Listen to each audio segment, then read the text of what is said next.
Some stories don't end. They just stop, abruptly, violently, and without explanation.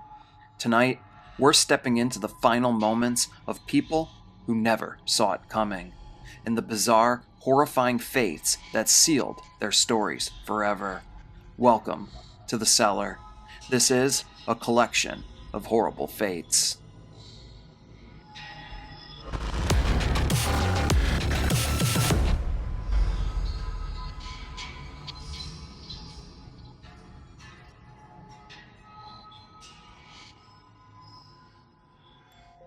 The dashboard light cast a soft glow over Christina Spicuzza's hands as she waited for the next request to come in. The car was still, the night air pressed against the windows. Somewhere in the distance, a siren wailed and then faded into the quiet streets outside Pittsburgh. She soon touched the screen, clicking accept. The directions pulled up, and she began driving towards her next fare. For Christina, driving for Uber had become routine. Another shift, another passenger, another short stretch of road to memorize. Uber had become part of how she supported her family. It was work that promised flexibility, but offered very little in protection. Soon enough, Christina arrived at her destination. She put the car in park and awaited her next passenger. As her passenger opened the door and hopped in, Christina's dash cam continued recording. The passenger, wearing a ski mask, sits down in the back seat and says something inaudible to Christina. Given how cold it is outside, Christina doesn't fear the ski mask. And at first, the ride was unremarkable. The passenger wasn't very talkative, but not all of them are. The streets continued to pass in slow, sleepy patterns. Porch lights, shuttered storefronts, the soft geometry of suburban homes. Christina followed the GPS's voice, calm and mechanical, guiding her deeper into neighborhoods that grew quieter with each block. As homes gave way to large stretches of forest, Christina neared the end of the ride. When she came to a stop, everything changed. It's impossible to know the exact moment when instinct turned into fear, but Christina would not come home that night. Christina's family swiftly reported her missing and began the agonizing wait that defines so many cases like this, hours stretching into days, hope competing with dread. Law enforcement launched a search, tracing her last known trip through the digital data from the rideshare platform. The same technology that had promised convenience now became a map of her final route. 2 days later, Christina's body was discovered in a wooded area outside the city. The cause of death confirmed what authorities already suspected. She had been murdered. This shifted the investigation. The police now had a killer to catch. As the police continued their search, they located Christina's car back in the city. Inside, they found her dash cam, and the footage would help investigators piece together Christina's final Uber trip. Hi, Fortunea. How are you today?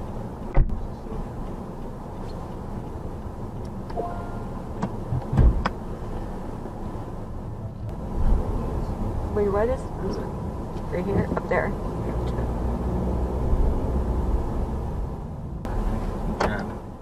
I'm sorry? Keep driving. You've got to be joking. Keep driving. What are you doing? This is a gun. Keep driving. No, it's not. Stop. Come on, man. I got a family. What are you I got a doing? family too. Now drive. What are you doing?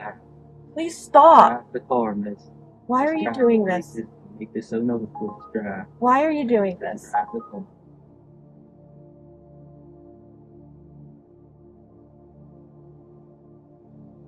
Investigators would later trace all the evidence in this case back to a young man by the name of Calvin Crew. According to police, they found fingerprints matching his inside the vehicle. They also traced the Uber ride fare back to Calvin's girlfriend's account.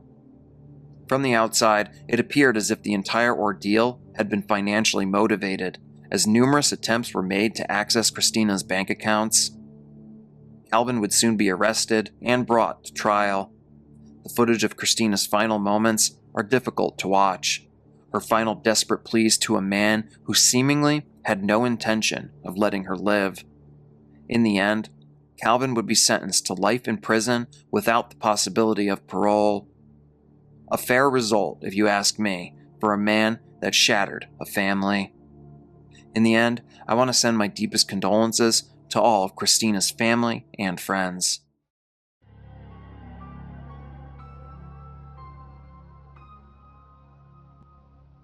Joshua Lee Smurphat was born on July 26, 1987, in Santa Clara, California.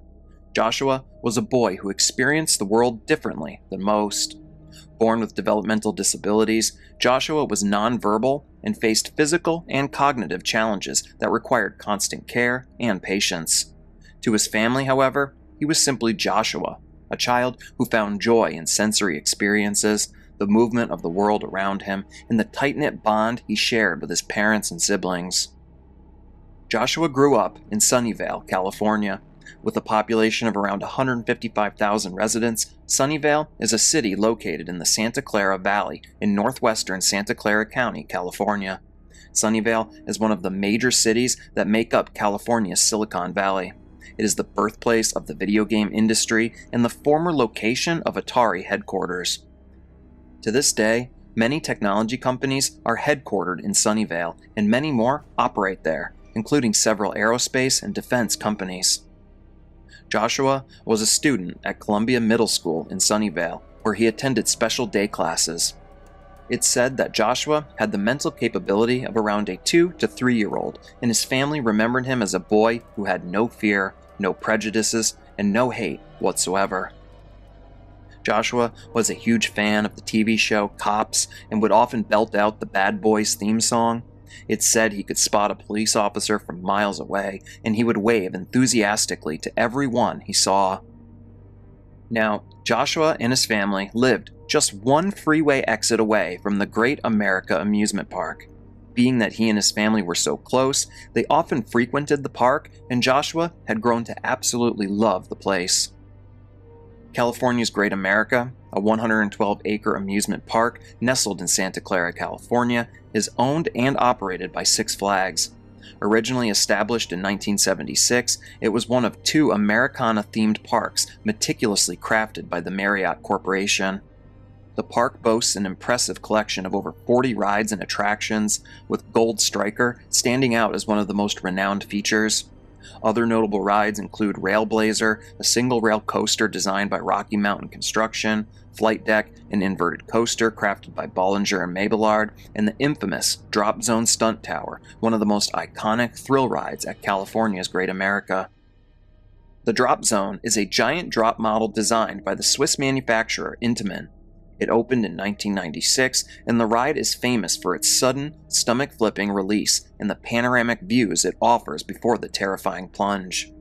The ride itself stands at around 224 feet or 68 meters tall and sends passengers on a fall of approximately 207 feet. The ascent takes around 35 seconds before the ride releases passengers at a speed of up to 62 miles per hour, free-falling back down to the ground in roughly 3.5 seconds. The tower has 6 individual cars, each seating 4 riders for a total of 24 riders per cycle, and on clear days, you can see up to 20 miles out when stopped at the top. Sites include Levi's Stadium, the Silicon Valley skyline, and even San Francisco. It was August 22, 1999. Joshua was 12 years old, and like many children in Northern California, a trip to Great America was a highlight of the summer months. The bright colors, the loud music, and the thrill of the many rides themselves all had Joshua excited. The air was warm and humid as the Smurphat family entered the gates of the park. For Joshua, the park was a sensory playground, and from all reports, the day was going about as great as one could ask for. As the day continued on into the afternoon, Joshua and his family began making their way towards the Drop Zone Stunt Tower. At the time, the ride was one of the park's newest and most intimidating attractions. But Joshua wasn't intimidated at all. He had been on the ride numerous times before, and he was simply excited to go on it once again. It was around 3:20 p.m. when Joshua boarded the Drop Tower ride alongside some of his family members. Now, typically, his mother would have rode with him, but there had not been enough room, and so she stayed on the ground, watching her son's grinning face as the ride began its ascent. When the ride reached its highest point, it stopped in place, and Joshua had a bird's eye view of the beautiful Santa Clara landscape all around him. Tragically, this moment of happiness and bliss would be short-lived, as the ride's drop command was triggered.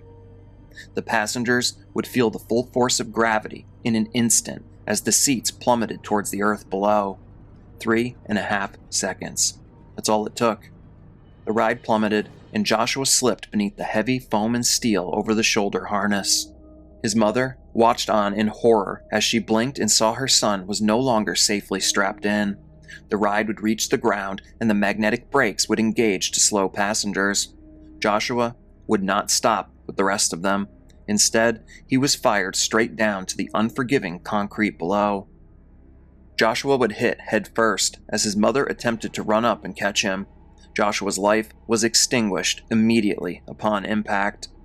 According to Joshua's mother, his head hit with such impact that his brains ended up on her shoes.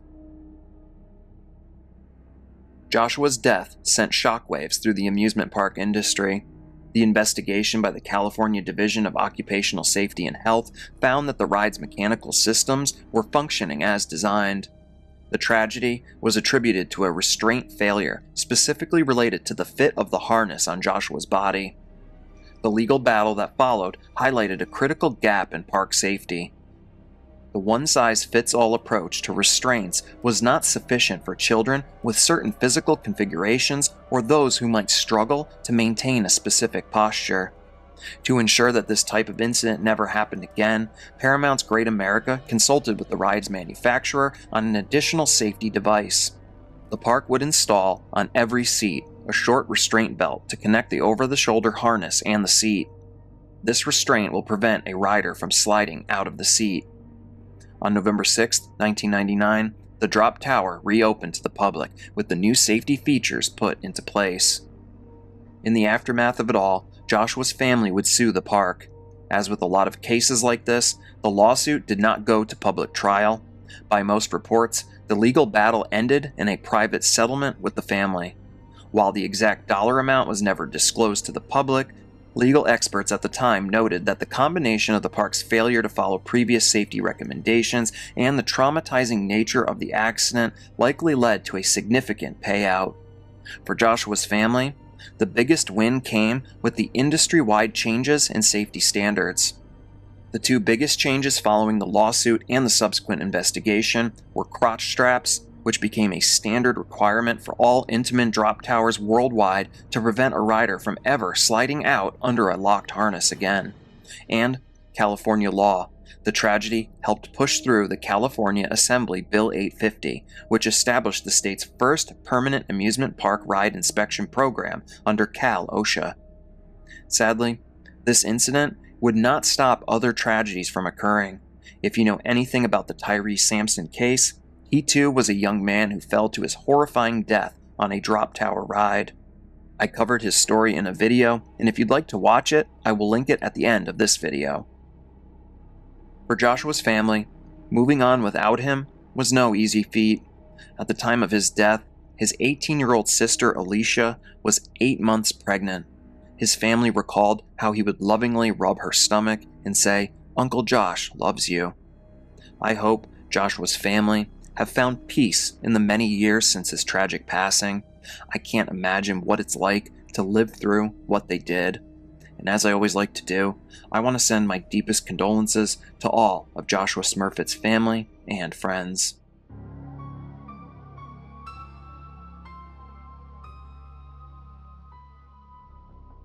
Thanksgiving Day, November 26, 2009. In the quiet, upscale community of Jupiter, Florida, 16 members of the Merhige and Sitton families gathered for their annual dinner. It was a day of routine, warmth, and gratitude. The meal was shared, the conversation was light, and according to later testimony, there were no arguments, no raised voices. The evening was capped off with family sing-alongs around the piano. It was, by all appearances, a picture-perfect American holiday. But among the many guests was 35-year-old Paul Michael Merhige. Merheej had a history of mental illness and aggression. His presence that night was considered unusual. He'd been estranged from his family for years, and at one point, one of his sisters even put a restraining order out against him. But after purchasing more than $2,000 worth of guns and ammo in the weeks leading up to the holiday, he called his parents and asked to come to Thanksgiving dinner. Paul's own mother had worried aloud that day, saying, "I hope he doesn't come and kill us all tonight." According to reports, Paul had sat through 3 hours of dinner, song, and celebration. Witnesses would later say it was clear he was plotting. Paul soon excused himself, claiming he needed to get something from his car, and when he returned, he was carrying a high-powered rifle. What happened next was horrifying. Paul stated to the family as the chilling executions began, "I've been waiting 20 years to do this." Paul first targeted his twin sisters, Lisa Knight and Carla Merheej. Lisa was pregnant with her first child. He then targeted their 76-year-old aunt, Raymond Joseph. Lisa's husband, Patrick Knight, was also hit and left critically injured with a wound to the stomach. In the chaos, the family scattered, running for their lives. But Paul Michael Merheej was not finished. He soon made his way to the children's wing of the home. 6-year-old Michaela Sitton, the daughter of the dinner's host, was sleeping peacefully in her bed. Paul entered her room and didn't hesitate as he fired 3 times. According to Jim Sitton, Michaela's father, Merheej targeted the girl as if trying to snuff out the light of the family's joy. After the massacre, Paul Michael Merheej vanished. The Thanksgiving Day killer had escaped into the Florida night, launching a massive 38-day manhunt across the state. Authorities offered a substantial reward, desperate to capture a man who had shattered a holiday and a family. The manhunt ended in early January 2010, thanks to a tip generated by the show America's Most Wanted. Merheej was found hiding out in a motel on Long Key in the Florida Keys. In total, 4 family members' lives were ended, and 2 others were seriously injured. In 2011, Paul Michael Merheej pled guilty to 4 counts of first-degree murder and 2 counts of attempted murder. He was sentenced to 7 consecutive life sentences without the possibility of parole, avoiding the death penalty with his plea agreement. The tragedy was so profound that it led to a civil lawsuit by the victims' families against Merheej's own parents, alleging they had a duty to warn their relatives of his escalating danger. Though the lawsuit was eventually dismissed, the legal battle reflected the deep, lingering wound the crime left on the entire community. The Jupiter Thanksgiving Massacre stands as a brutal reminder that for some, the greatest danger doesn't come from outside, but from the darkness hidden within the family circle.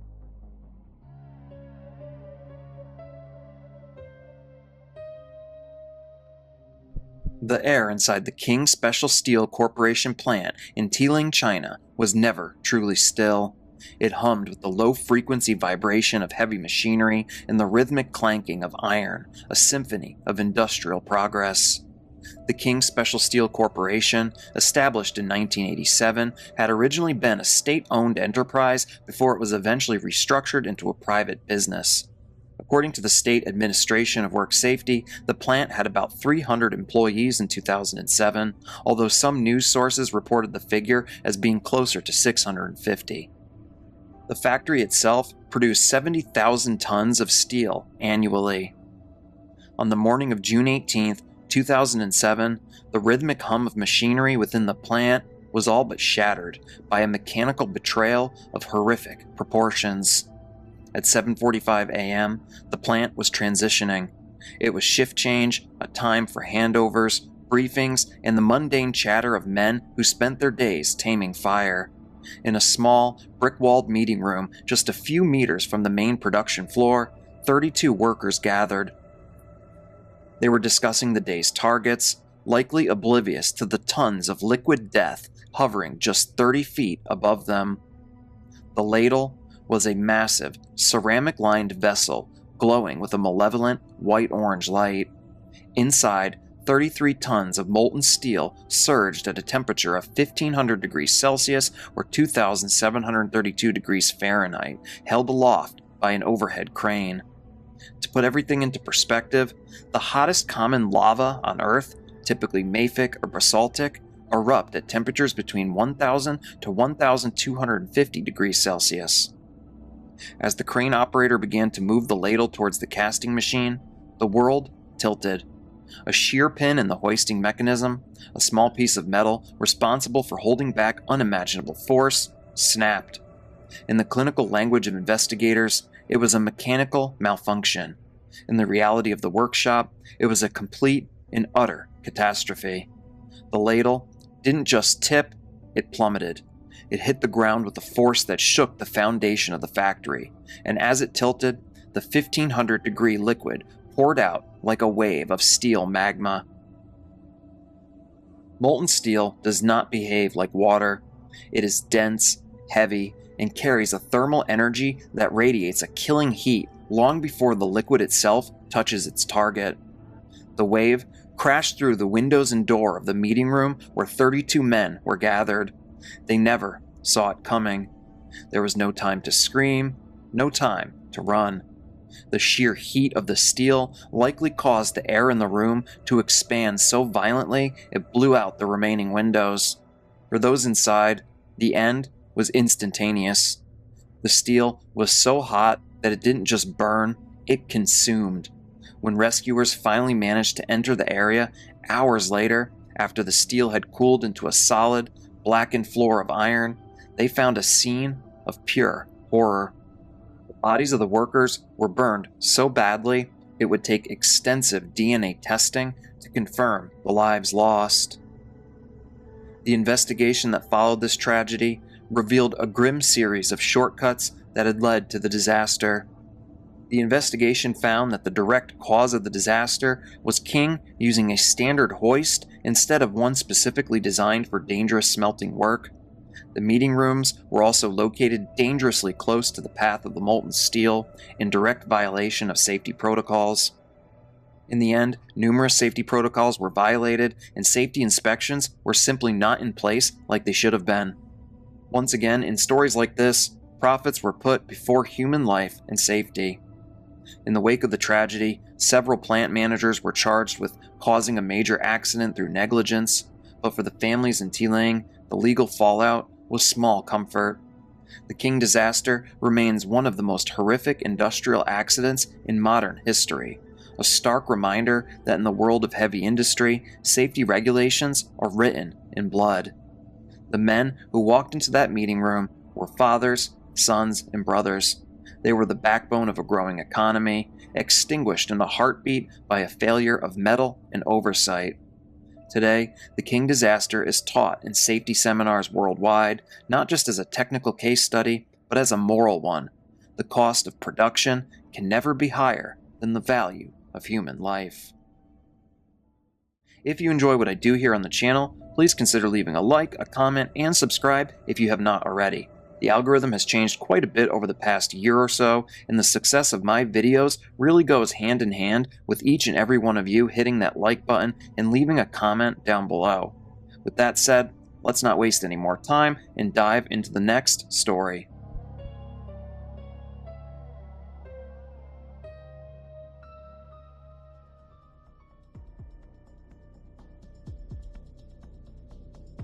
He wasn't pushed, he wasn't chased. He climbed in on purpose, and within seconds, he was face to face with a lion.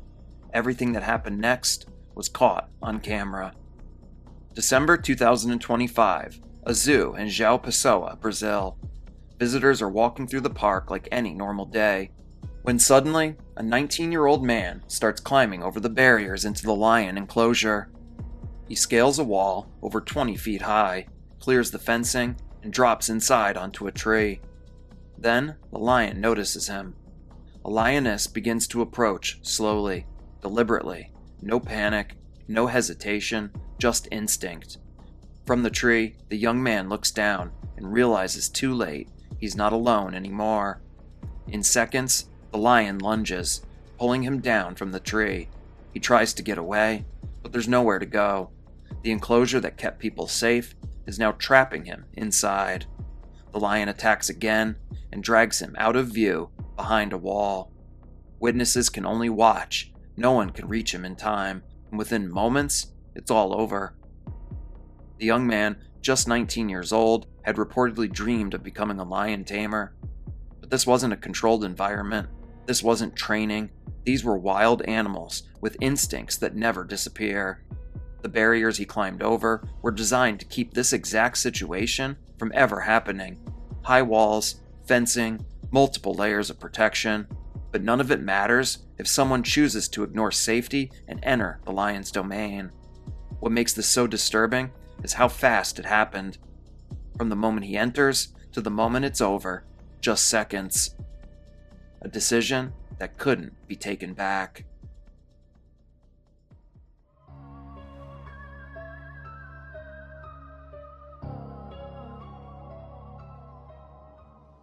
Imagine getting into a fight on a New York City sidewalk, and seconds later, disappearing into the street itself.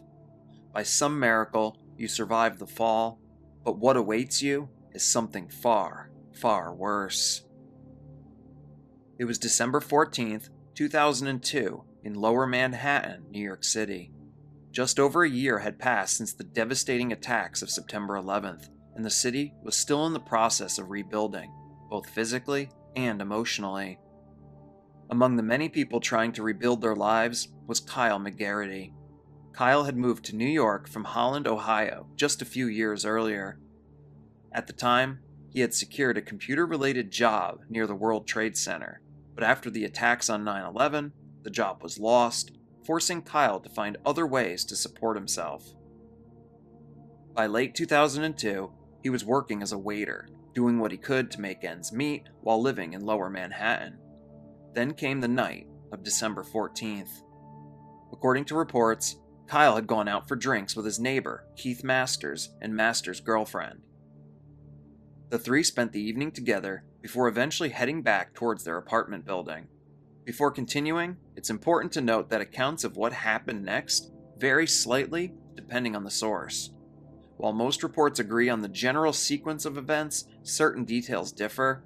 What follows is the most consistent version investigators were able to piece together.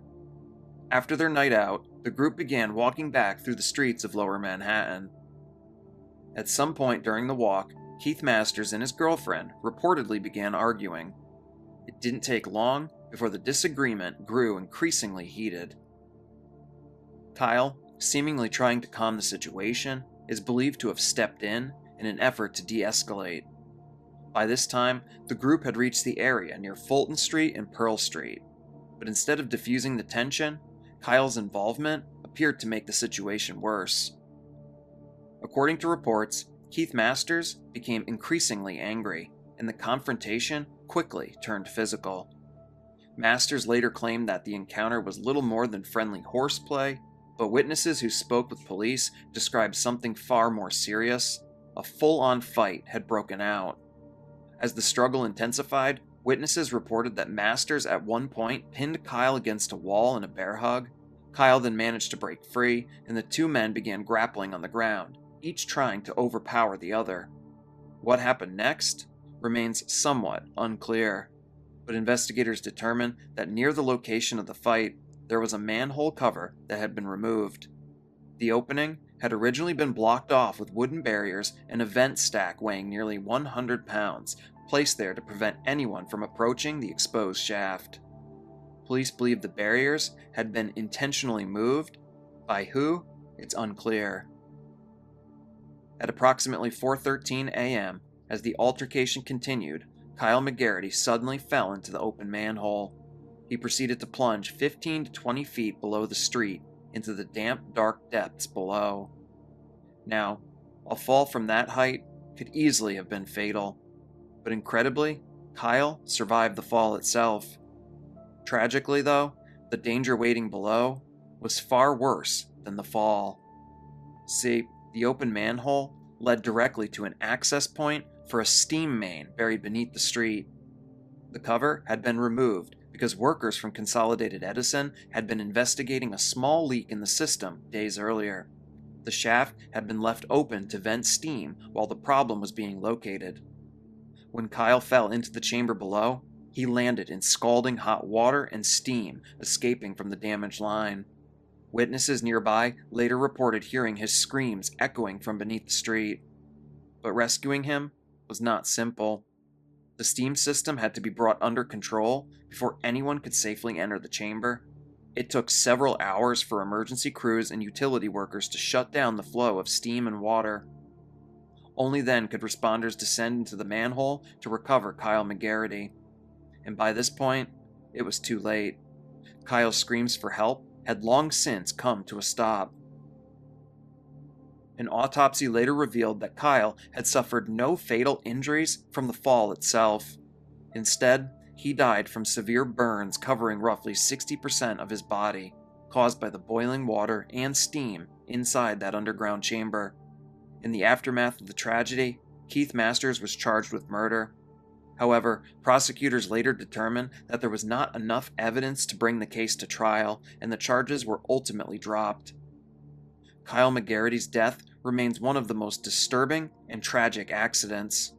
No one could have predicted that an alcohol-driven fight on the sidewalks of New York City would come to an end in a horrifying and unimaginable way just feet below the streets of Manhattan.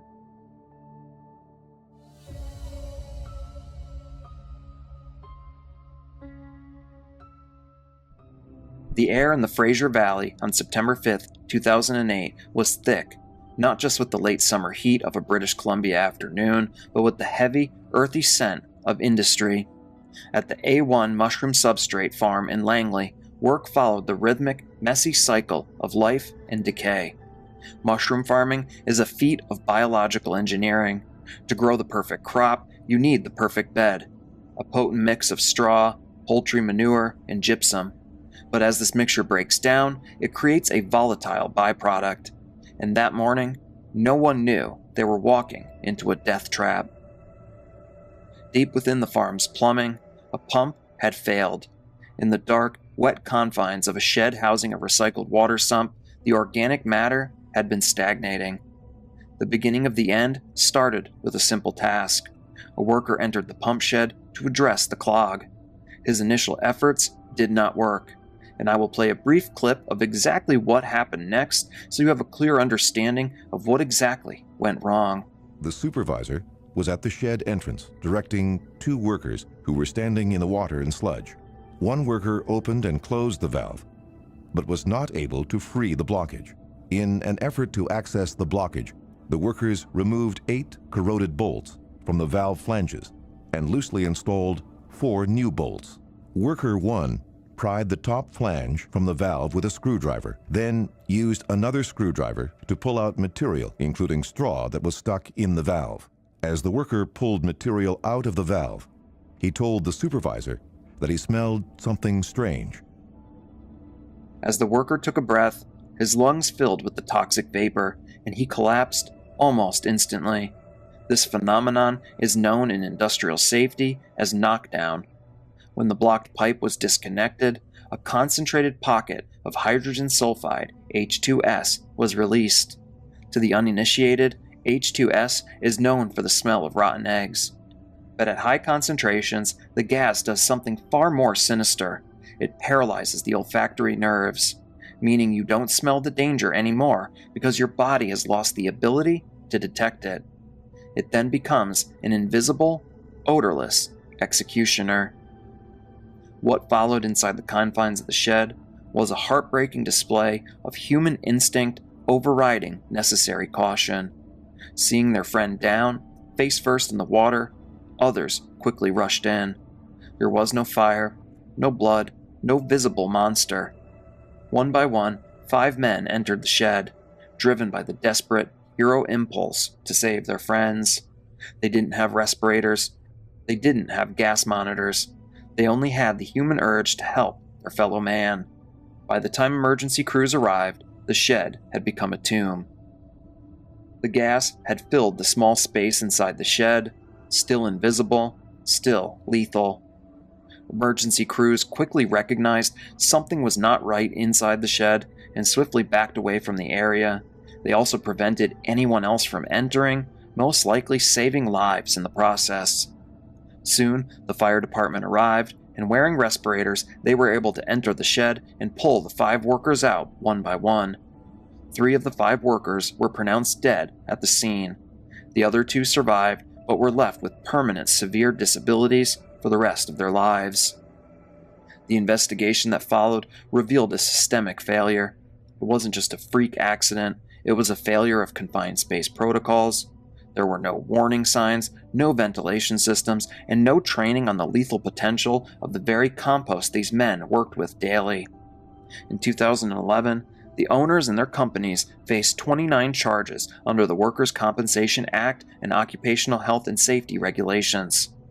2 companies, A1 Mushroom Substratum Ltd. and HV Truong Ltd., and 3 individuals pleaded guilty to failing to ensure worker health and safety. A judge imposed a total of $350,000 in fines. Despite these court-ordered fines, victims' families and the BC Federation of Labor reported that the companies declared bankruptcy, and the fines went largely unpaid. Ultimately, the ledger of industrial progress remains stained by a quiet yet persistent tragedy. When the relentless pursuit of more eclipses the fundamental right to be, the cost is never truly measured in currency, but in the hollowed-out lives of those who kept the machines running. In the end, we are left with a sobering truth. A profit margin built on the erosion of human safety is not a sign of growth, but a failure of our collective conscience. Until the pulse of the worker is valued as highly as the dividends of the shareholder, the foundations of our modern economy will remain as fragile as the lives they so carelessly expend.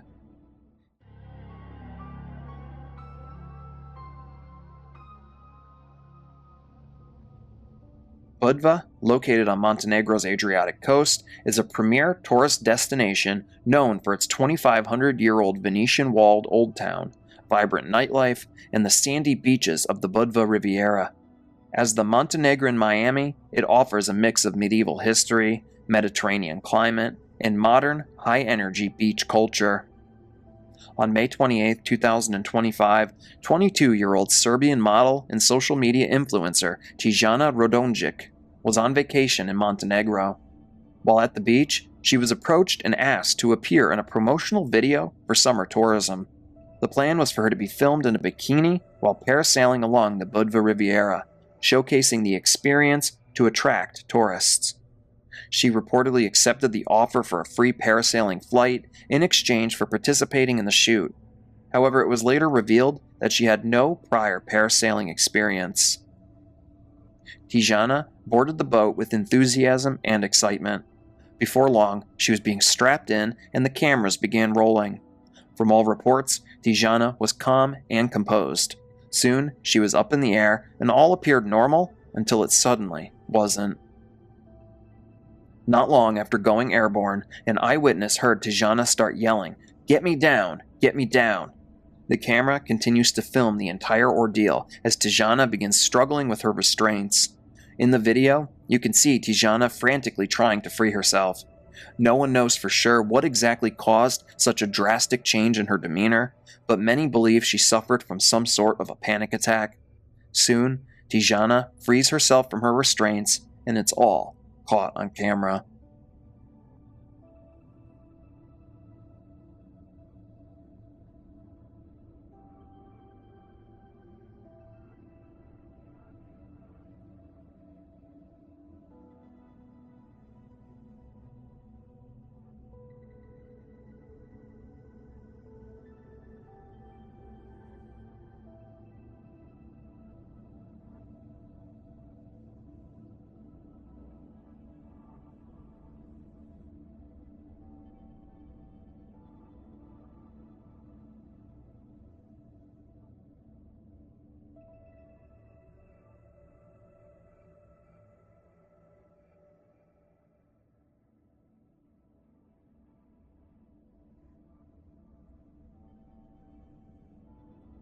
As you see in the video, Tijana freed herself and immediately plummeted 50 meters or around 164 feet to the water below.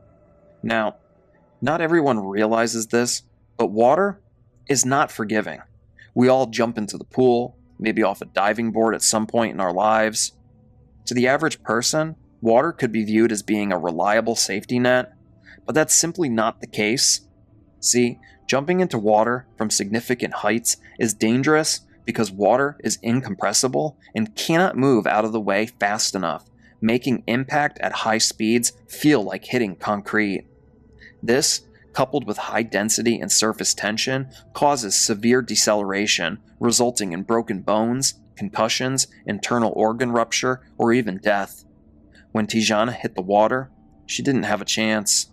I could only guess that in her mind, she would fall and splash into the water and all would be okay.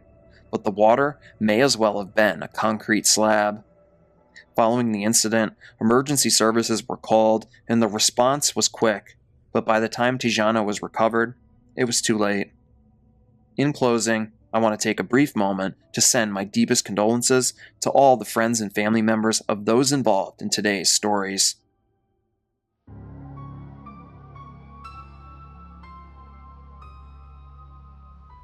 November 24th, 2002. The field at Middlemore Water Park was slick with a light November rain, the kind that never commits to falling hard, but soaks you to the bone anyways. It was the wettest November on record since 1940 for that part of Somerset. The dampness clung to jackets, to hair, to the muddy cuffs of jeans. The air itself smelled of wet grass and rusted metal, and somewhere beyond the trees, a generator coughed and whined as it kicked on to power floodlights that would eventually turn the evening into a pale imitation of daylight. In the middle of it all stood a machine, towering over the flat, sodden landscape like a man-made dare carved out of timber and steel. It was a 60-foot wooden behemoth of medieval architecture, a human trebuchet. It was a monstrous thing, beams bolted together, a counterweight the size of a small car, ropes threaded through pulleys that creaked when the wind nudged them, medieval in silhouette, modern in arrogance. Someone had laughed at first glance and said it looked like a prop from a history film. Someone else had said it looked safe enough. The crowd that gathered wanted to believe the second person far more than the first. See, this wasn't a historical reenactment or a museum piece. It was a device built for a singular, terrifying purpose: to hurl a human being through the sky. People had paid for this moment. Not much, just enough to feel like they were bargaining with danger itself. A harness, a quick explanation, a promise of a net waiting on the other side of the flight. You would be flung into the air, weightless for a heartbeat, and then caught in a net the size of a tennis court. Clean, dramatic, cinematic. A story to take home and tell for the rest of your life. A bruise at most, a video to pass around later. So what is a trebuchet? A trebuchet is a powerful medieval siege engine, a type of catapult that uses a counterweight and a hinged arm with a sling to hurl heavy projectiles.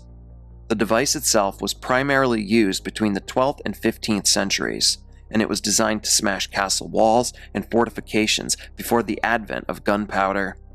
The device was a favorite of the Romans, as they would hurl rocks and plague-ridden bodies over the castle walls of their enemies.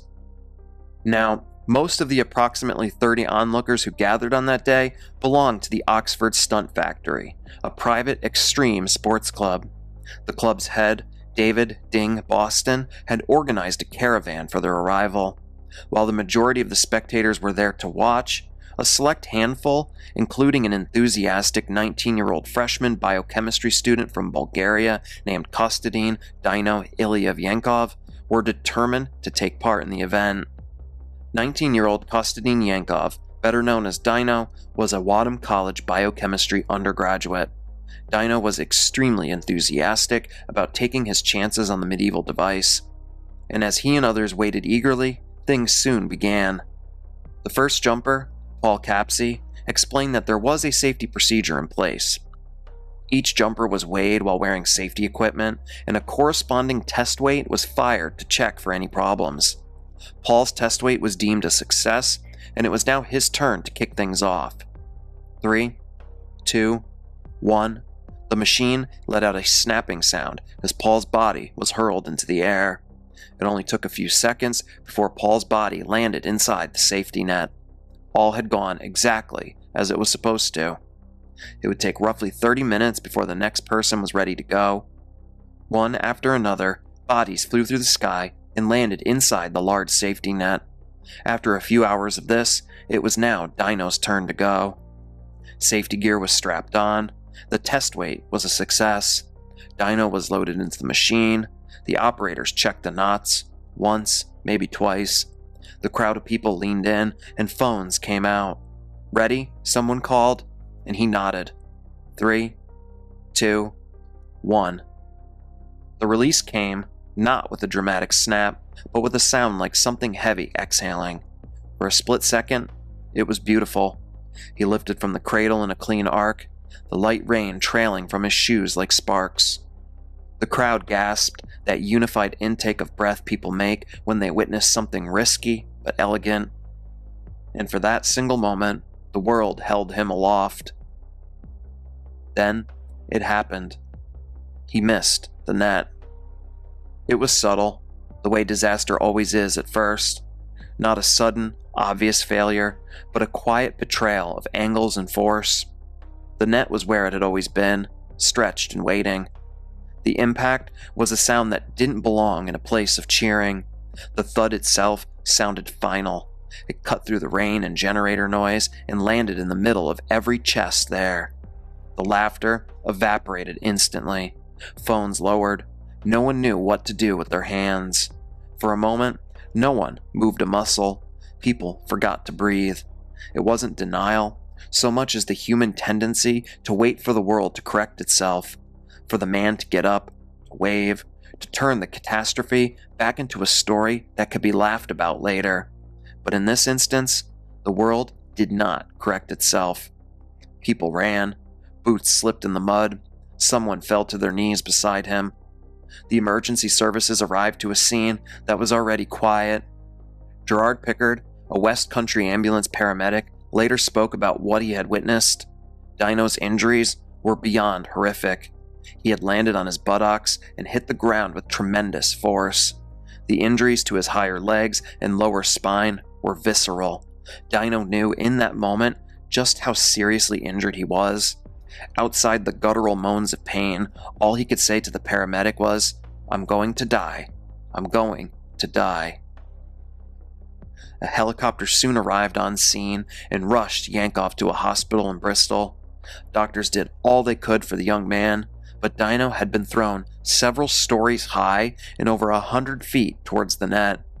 No worn safety gear could have stopped the catastrophic damage to his body. And at 7:30 p.m. that evening, he was pronounced deceased. In the aftermath, people were outraged over what had happened, and the legal fallout was swift. The organizers, Richard Wicks and David Aikenhead, were eventually charged with manslaughter. The prosecution argued that the Human Trebuchet was an inherently unstable experiment, a clumsy machine that lacked the precision required for human life. Yankov had signed a release, and he was fully aware of the dangers that could come to him while participating in such a dangerous stunt. The two men eventually stood trial for manslaughter at the Bristol Crown Court, and in the end, the judge cleared them of all wrongdoing because of a lack of evidence.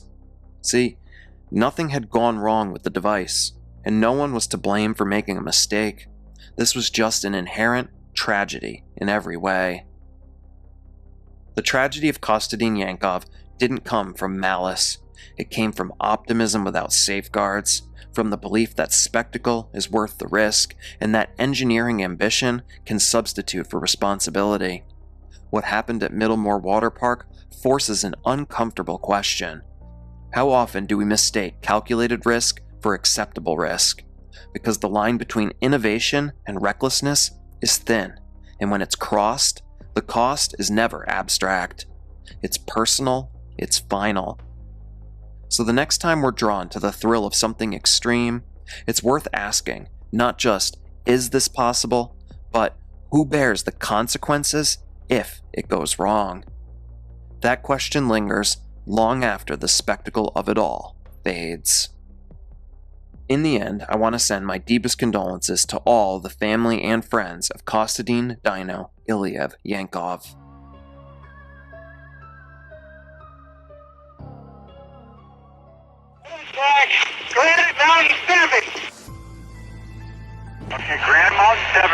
Hey, you got some trouble. Go ahead and get that. I'm here on Granite Mountain Hotshot. Your escape route has been cut off. We are preparing a deployment site. We're burning out around ourselves in the brush. And I'll give you a call when we are under the shelters.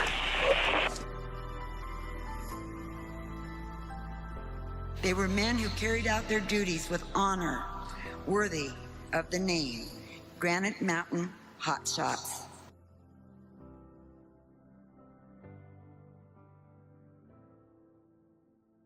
The American West is defined by its vast beauty and its inherent danger, and in the sprawling wilderness of Arizona, the greatest danger is fire. In the U.S., over the past 20 years, the amount of land area burned each year has increased as wildfires have grown larger and larger. When the mountains start to burn, average measures simply don't work. You need a different kind of weapon. You need boots on the ground. On June 30th, 2013, 20 men hiked into the Yarnell Hill area to fight an ever-growing blaze. 19 of them never came home. They were fathers, husbands, sons, and brothers. They were the Granite Mountain Hotshots, and this is their story.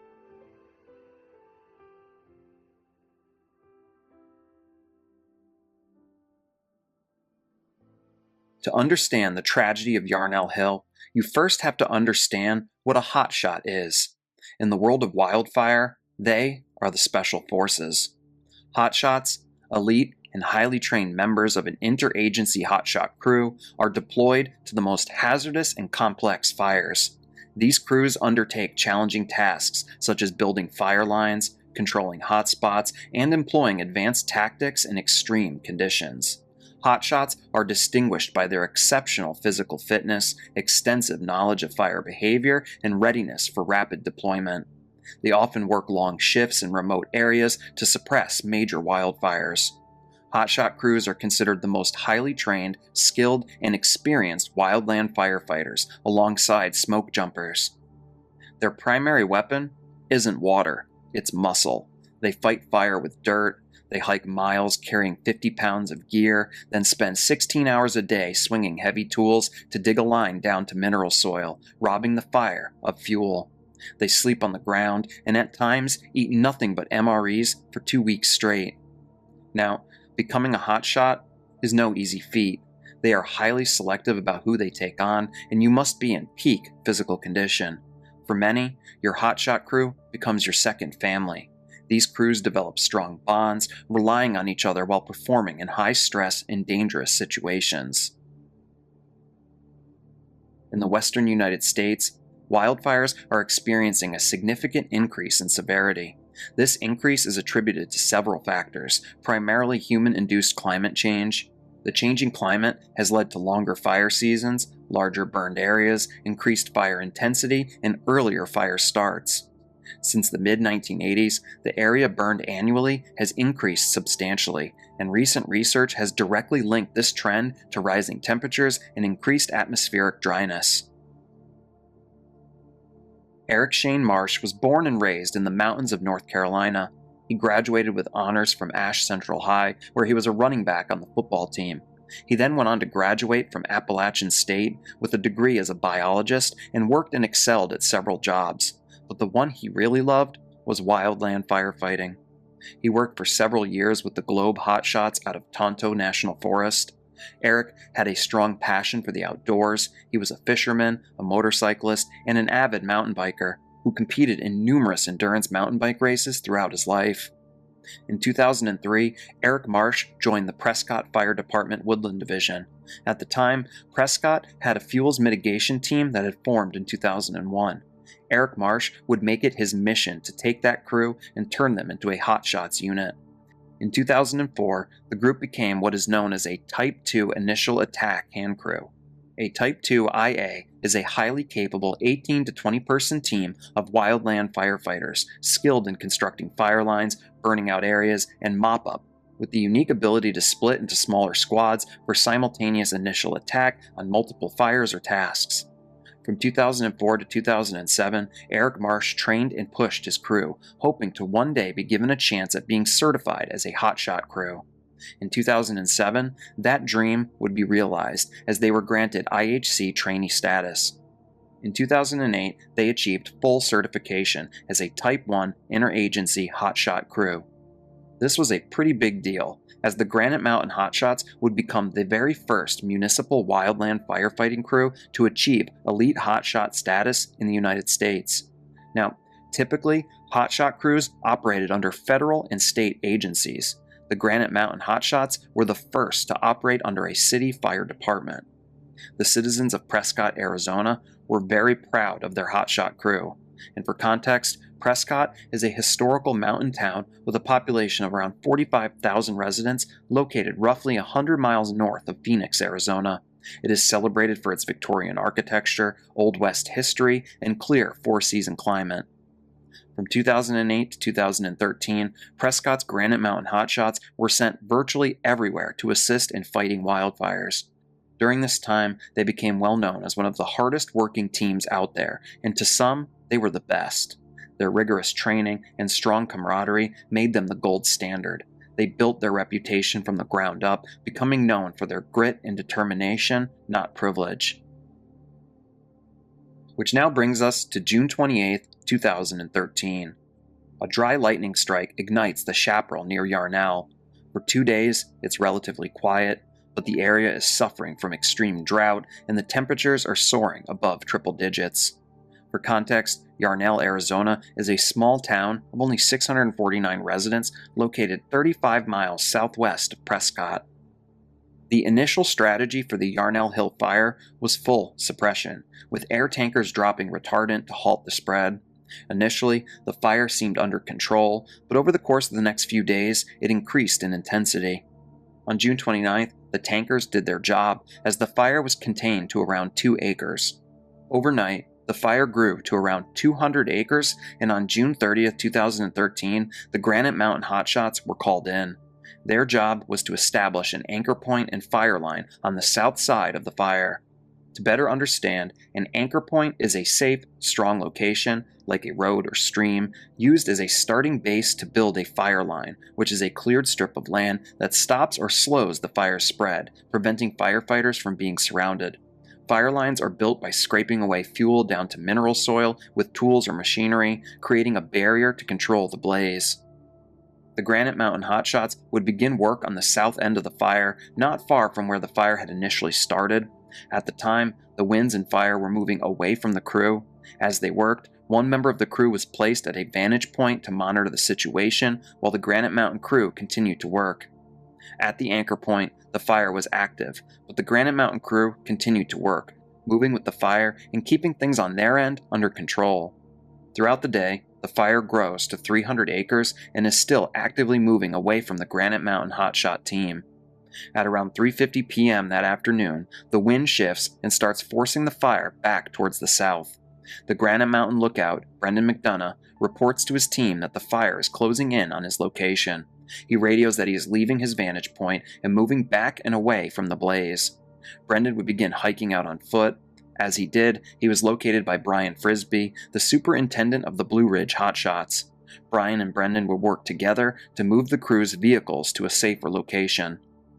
At roughly 4:30 p.m., the winds intensified to up to 50 miles per hour.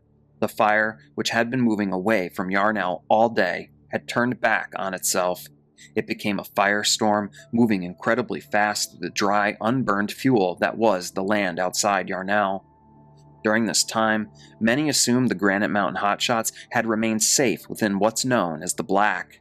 In wildland firefighting, the Black, or the burn, refers to the area where the fire has already burned and consumed the available fuels.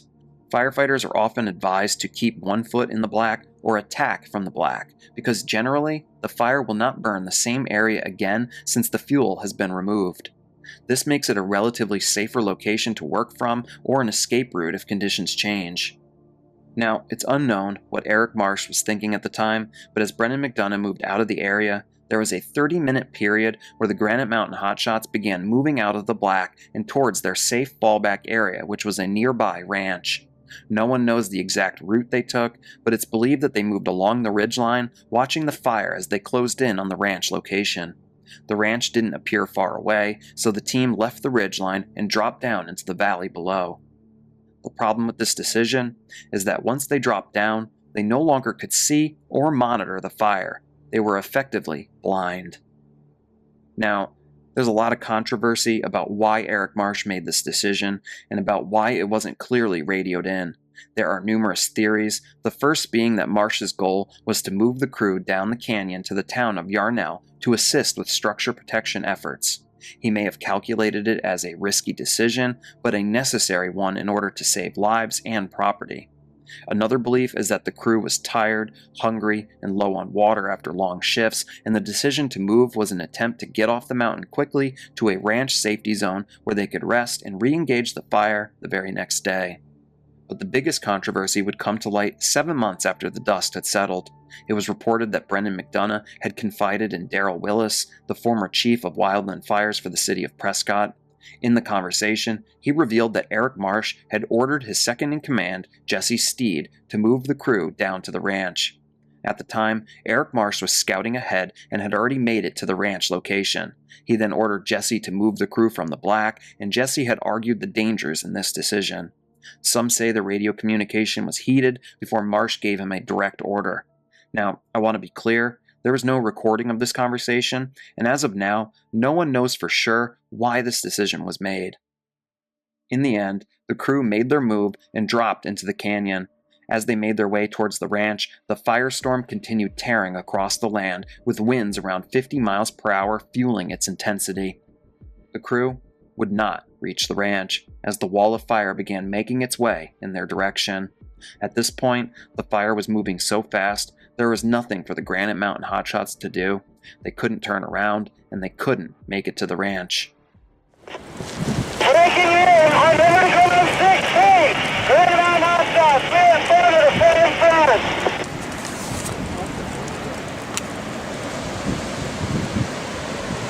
Got fire right over here now. Bravo 3-3 operation, you copying that on Air Ground? Air Ground 16, Granite Mountain, air attack. How do you read? So, is Granite Mountain still in there? Well, they're in a safety.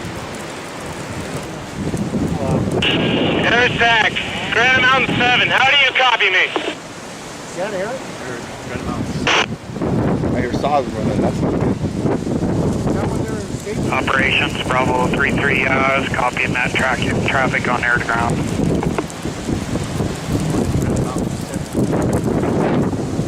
Yeah. 3 operations on air to ground. Okay, yeah, I was copying a little bit of that conversation on air to ground. We'll do the best we can. We got the Type 1 helicopters ordered back in. We'll see what we can do. Attack! Granite Mountain 7! This ain't good, though. He's screaming. Okay, unit that's hollering in the radio, I need you to quit and break operations, Bravo 3-3. Okay, Grand Mountain 7 sounds like they got some trouble. Go ahead and get that, just trying to get you on the radio. Let's go ahead and see what we got going on. Okay, I'm here with Granite Mountain Hotshots. Their escape route has been cut off. We are preparing a deployment site. We are burning out around ourselves in the brush. And I'll give you a call when we are under the shelters. Okay, copy that. So you're on the south side of the fire then? Thanks, firm. Okay, we're going to bring you the VLAT, okay?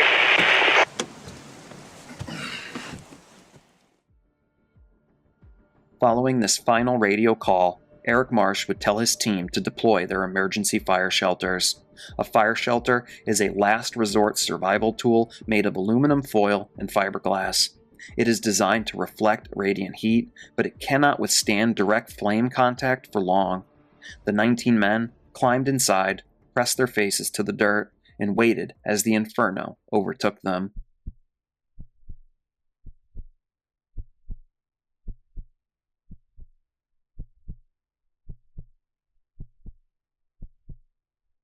At around 6 p.m., the location of the Granite Mountain hotshots was discovered. I need you to contact Air 400 via 1021. Advise him I have 19 confirmed fatalities. The fire had burned over the site intensely at temperatures reaching 2,000 to 2,200 degrees Fahrenheit or 1,090 degrees Celsius. All 19 men perished together. It was the greatest loss of firefighter life since September 11th and the worst wildland fire tragedy in 80 years. Only one member survived. Brendan McDonough, the crew's lookout, had been separated to monitor the fire's progress and was narrowly rescued before the winds had shifted. He had lost 19 of his brothers in an instant. The news shattered the community of Prescott and sent shockwaves through the nation. The return of the Granite Mountain 19 to their hometown was met with a 100-mile honor guard of grieving citizens.